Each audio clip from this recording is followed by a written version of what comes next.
Hey you guys, it's Rachel here with Senza Tempo Cane Corso. So I've got Zoe inside now. She's in the last 2 weeks of her pregnancy, which I do believe she is pregnant. I have not confirmed through ultrasound. I figured that my money would be better spent on an X-ray. That way I can do a puppy count. So, that's just kind of where I'm at. But on another note, and she's hot right now, so that's why she's panting. So, pardon me. On another note, I just read a study that I wanted to share with you guys that basically proved that dogs feel sadness. They miss their owners whenever they die. And so basically the title of the article was, will your dog miss you when you die? And I think that for most of us that have had dogs, and particularly dogs that, like when you had two dogs and then maybe you lost a dog, a lot of people already know that this is true, but ultimately they found that yes, dogs do understand and miss you when you die. And what they found was that they experience behaviors such as destructive behaviors, so tearing stuff up. But most of the time, what they were actually seeing was limited activity. So basically, like lethargy, which we would call depression. And so I definitely had my own experience with that with Preacher. Hey, baby boy. I had a dog named Terrible, and Terrible, when he was 9.5, he got cancer and had to be put down. And Preacher had grown up with him. That was the only other dog that Preacher knew at the time, and he was, I think, about 1.5 years. And so after we did it, we did it at home. Like we had an in-home euthanasia, and we had him cremated. And so I didn't notice anything initially. Like we let him kind of say goodbye there, and I didn't really notice anything at that moment. But I did want to make sure that if he could notice something, that he at least got that closure. And then what we did is, like I said, they took him out and then did the cremation.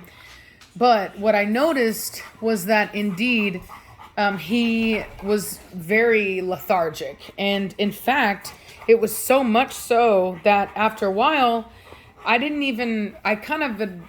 that I had forgotten that my dog had died, but he was so lethargic that I actually thought that maybe he was sick.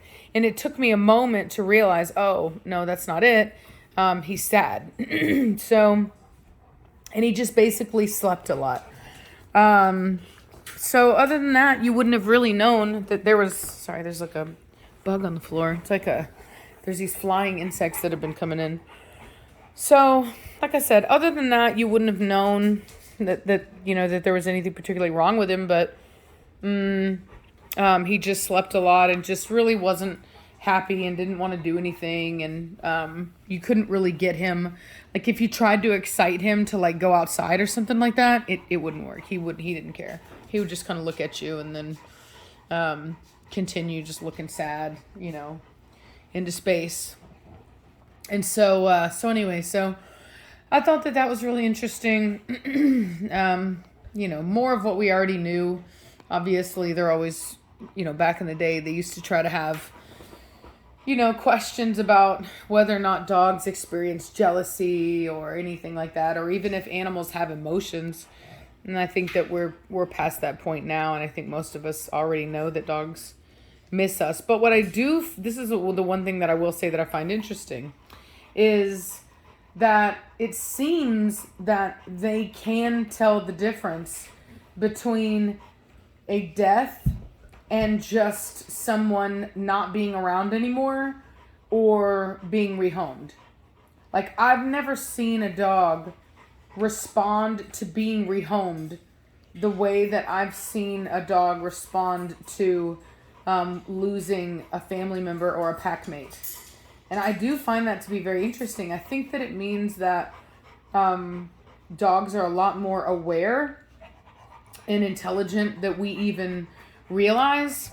And I think that the way that we measure intelligence and stuff like that is sometimes too strict to be able to really encompass. And in fact, honestly, I think that's even true with people.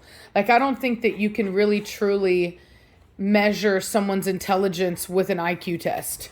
You know, like I just don't think that that's the case. So anyway, so I oftentimes think that we're doing a disservice to dogs by not acknowledging their potential. You know what I mean? Like, for example, people that I used to get criticism when people would say, oh, you know, if I say to my dog, get over here, you know what I mean? Somebody might say, you're confusing him. You shouldn't say that. You should just say come.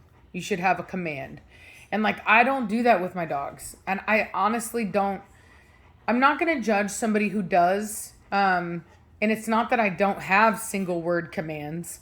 But for me, I prefer to talk to my dogs kind of like I would like anybody, I guess. And I don't know why, but it's something I've always done.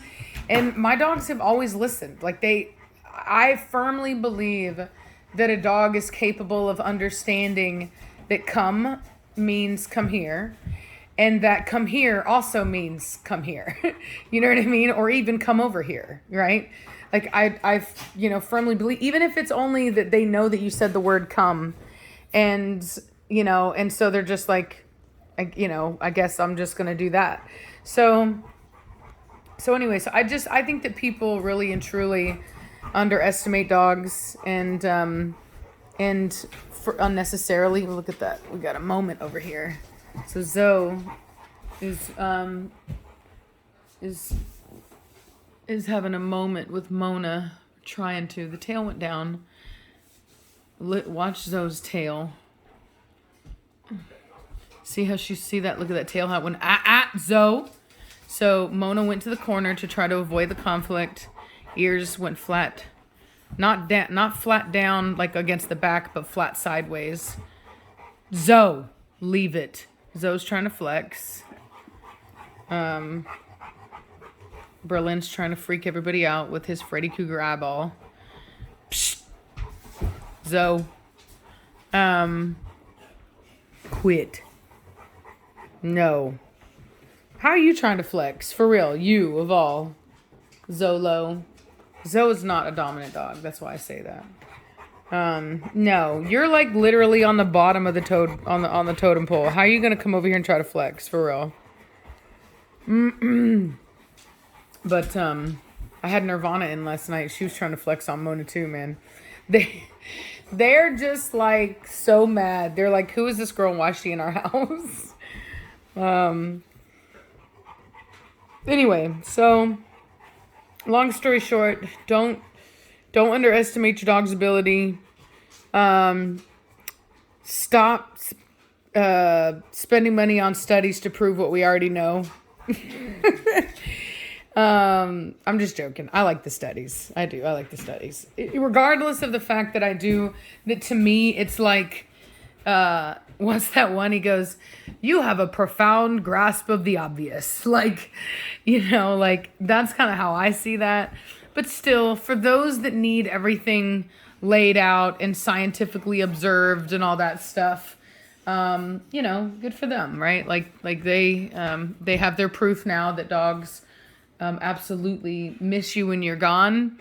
And not only do they miss you when you're gone, but they mourn and experience a mild form of what we would, kind of call depression. I think the only reason why dogs don't, like, I would say that I wouldn't even say depression. Maybe a physical depression in the sense that there is a like depression of activity, but not in the sense that we use the word. I think that our definition is different. It's this prolonged sadness, borderline like an unhealthy sadness. You know what I mean? I think the reason why dogs don't exhibit that is because they don't. I think that comes from obsessing over the facts of something. So like, as someone who's experienced a lot of tragedy in my life, if you sit around thinking about all the woes in your life and it doesn't matter how legitimate. In fact, it's worse if they're legitimate. The more legitimate all of your complaints are, the worse it can be, you know? And so when you sit around, you think about all the horrible things that have happened to you and all the horrible things of this, and you just have every reason in the world, and they can be, you know, very legitimate reasons to feel sad and to not feel happy and to not feel hopeful and all that kind of stuff, you know. We have a tendency to obsess over that, you know. And I think that depression comes from the obsession and the addiction almost to feeling sad and to obsessing over things that are sad. So whether or not that's and I think there's obviously there's then the chemical side of that, of people that are actually experiencing chemical imbalances in the brain that cause depression. But I will say that's not something that dogs experience, even medically from that, as far as like mental imbalances. But I will say that I think that the lesson to learn from that is to be more like a dog, in the sense that you take your moment, you know what I mean? You experience your sadness, you give it its time, and then you move on.